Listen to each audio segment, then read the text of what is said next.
Assalamualaikum warahmatullahi wabarakatuh. Halo semuanya, selamat datang di pembelajaran biologi. Semoga kalian tetap sehat dan semangat belajar ya. Nah, pada hari ini kita akan mempelajari tentang struktur dan fungsi sel. Sebelum masuk ke struktur dan fungsi sel, kita harus mengetahui dulu apa itu sel. Nah, jadi sel itu adalah unit struktural dan fungsional terkecil makhluk hidup yang mengandung pengertian sebagai penyusun makhluk hidup dan melaksanakan semua fungsi kehidupan. Tidak semua sel memiliki struktur yang sama. Berdasarkan keberadaan inti sel, sel dibedakan menjadi dua jenis, yaitu sel prokariotik dan sel eukariotik. Sel prokariotik adalah sel yang tidak memiliki membran inti sehingga materi genetiknya berada langsung di dalam sitoplasma. Selain itu, sel prokariotik tidak memiliki organel yang dibungkus membran. Contohnya adalah bakteri dan archaea. Sebaliknya, sel eukariotik memiliki inti sel yang dibungkus membran dan memiliki berbagai organel bermembran seperti mitokondria, retikulum endoplasma, dan badan Golgi. Sel eukariotik ini dimiliki oleh hewan, tumbuhan, jamur, dan protista. Dengan demikian, perbedaan utama kedua jenis sel ini terletak pada keberadaan membran inti dan organel bermembran. Sekarang kita masuk ke struktur dan fungsi sel. Nah, di sini ada gambar sel hewan dan sel tumbuhan. Mari kita bahas satu persatu struktur dan fungsi organel-organelnya. Nah, yang pertama itu ada membran sel. Membran sel adalah lapisan tipis yang membungkus seluruh bagian sel. Fungsi membran sel ini melindungi sel dari lingkungan luar, mengatur keluar masuknya zat ke dalam dan keluar sel, dan menjaga bentuk serta kestabilan sel. Yang kedua ada sitoplasma. Sitoplasma adalah cairan kental yang mengisi bagian dalam sel dan menjadi tempat organel-organel sel berada. Fungsi sitoplasma ini tempat berlangsungnya berbagai reaksi metabolisme sel dan menyokong dan membantu pergerakan organel di dalam sel. Selanjutnya ada nukleus atau inti sel.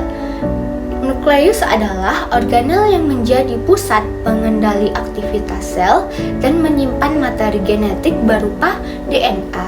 Fungsi nukleus yang pertama mengatur seluruh kegiatan sel, menyimpan informasi genetik atau DNA, dan yang ketiga mengendalikan pertumbuhan dan pembelahan sel. Yang keempat ada ribosom. Ribosom ini adalah organel kecil yang tersusun atas RNA dan protein. Fungsi ribosom sebagai tempat sintesis atau pembentukan protein. Yang kelima ada retikulum endoplasma. Retikulum endoplasma adalah jaringan saluran membran yang terhubung dengan inti sel. Retikulum endoplasma ini ada dua, yaitu retikulum endoplasma kasar dan retikulum endoplasma halus. Fungsi retikulum endoplasma kasar membantu sintesis protein, mengangkut protein ke dalam organel lain, dan fungsi retikulum endoplasma halus untuk membantu sintesis lemak, membantu proses detoksifikasi zat beracun. Nah, yang keenam ada badan Golgi. Badan Golgi adalah organel yang terdiri atas tumpukan kantung membran pipih. Fungsi badan Golgi yang pertama memodifikasi protein dan lemak, yang kedua mengemas zat untuk dikirim ke bagian sel lain atau keluar sel, dan yang ketiga membentuk lisosom tertentu. Yang ketujuh ada mitokondria. Mitokondria adalah organel berbentuk oval yang menjadi tempat respirasi sel. Fungsi mitokondria menghasilkan energi dalam bentuk ATP, menyediakan energi bagi aktivitas sel. Mitokondria ini sering disebut pembangkit tenaga sel. Yang kedelapan ada lisosom. Lisosom adalah organel yang berisi enzim pencernaan. Fungsi lisosom yang pertama mencerna zat asing yang masuk ke dalam sel, menghancurkan organel yang rusak, dan membantu proses daur ulang komponen sel. Yang kesembilan ada vakuola. Vakuola adalah rongga berisi cairan yang terdapat di dalam sel. Fungsi vakuola ini yang pertama menyimpan air, makanan, pigmen, dan zat sisa. Yang kedua menjaga tekanan dan bentuk sel terutama pada tumbuhan. Nah, pada vakuola ini pada tumbuhan berukuran besar, sedangkan pada sel hewan biasanya lebih kecil. Yang ke-10 ada dinding sel. Dinding sel ini khusus ada pada tumbuhan. Dinding sel adalah lapisan kaku yang terletak di luar membran sel pada tumbuhan. Fungsi dinding sel memberikan bentuk dan kekuatan pada sel, melindungi sel dari kerusakan, menjaga sel agar tidak mudah pecah. Selanjutnya ada kloroplas. Kloroplas ini khusus ada pada tumbuhan. Kloroplas adalah organel yang mengandung klorofil atau zat hijau daun. Fungsi kloroplas yang pertama tempat berlangsungnya fotosintesis, mengubah energi cahaya matahari menjadi energi kimia berupa makanan atau glukosa. Selanjutnya ada sentriol. Sentriol khususnya ada pada sel hewan. Sentriol adalah organel berbentuk silinder yang terdapat pada sel hewan.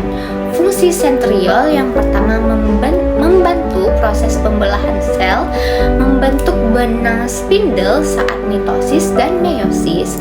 Selanjutnya ada peroksisom. Peroksisom adalah organel yang mengandung enzim oksidase dan katalase.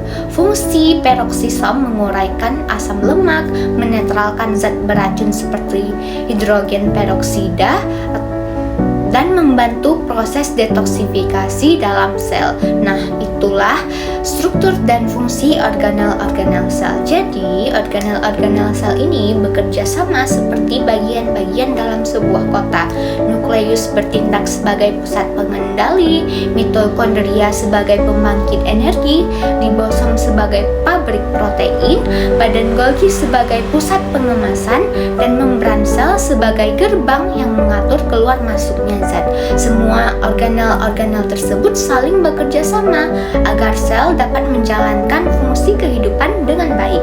Oke, baik, selanjutnya kita akan membahas perbedaan sel hewan dan sel tumbuhan. Meskipun sama-sama termasuk sel eukariotik, sel hewan dan sel tumbuhan memiliki beberapa perbedaan. Perbedaan pertama terletak pada dinding sel.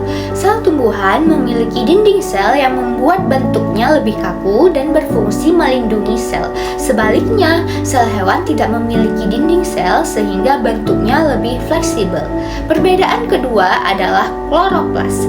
Kloroplas hanya dimiliki oleh sel tumbuhan karena berfungsi sebagai tempat berlangsungnya fotosintesis. Sel hewan tidak memiliki kloroplas karena tidak dapat membuat makanannya sendiri. Selanjutnya ada vakuola. Pada tumbuhan umumnya hanya satu, tetapi berukuran sangat besar. Vakuola ini berfungsi menyimpan air, cadangan makanan, pigmen, dan zat sisa. Pada sel hewan, vakuola berukuran kecil dan jumlahnya bisa lebih dari satu. Selain itu, ada sentriol. Umumnya terdapat pada sel hewan dan berperan dalam proses pembelahan sel. Pada tumbuhan tingkat tinggi, sentriol umumnya tidak ditemukan. Perbedaan lainnya adalah cadangan makanan. Sel hewan menyimpan cadangan makanan dalam bentuk glikogen, sedangkan sel tumbuhan menyimpannya dalam bentuk pati atau amilum. Jadi, meskipun keduanya memiliki organel yang sama seperti membran sel, sitoplasma, inti sel, ribosom, retikulum endoplasma, badan Golgi, dan mitokondria, terdapat beberapa organel khusus yang membedakan sel hewan dan sel tumbuhan sesuai dengan fungsi dan cara hidup masing-masing. Baik semuanya, kita telah mempelajari materi tentang struktur dan fungsi sel. Dari pembelajaran ini dapat disimpulkan bahwa sel merupakan unit struktural dan fungsional terkecil makhluk hidup. Kita juga telah mengetahui bahwa berdasarkan keberadaan membran inti, sel dibedakan menjadi sel prokariotik dan sel eukariotik. Selain itu, setiap organel sel memiliki struktur dan fungsi yang berbeda-beda, namun saling bekerja sama untuk menjaga kelangsungan hidup sel. Kita juga telah mempelajari perbedaan antara sel hewan dan sel tumbuhan berdasarkan organel yang dimilikinya. Semoga materi yang telah dipelajari pada video ini dapat menambah pemahaman kalian tentang struktur dan fungsi sel serta meningkatkan semangat belajar biologi. Terima kasih telah mengikuti pembelajaran ini sampai habis. Saya mohon maaf apabila dalam penyampaian materi masih terdapat kekurangan. Sampai jumpa pada pembelajaran berikutnya. Wassalamualaikum warahmatullahi wabarakatuh.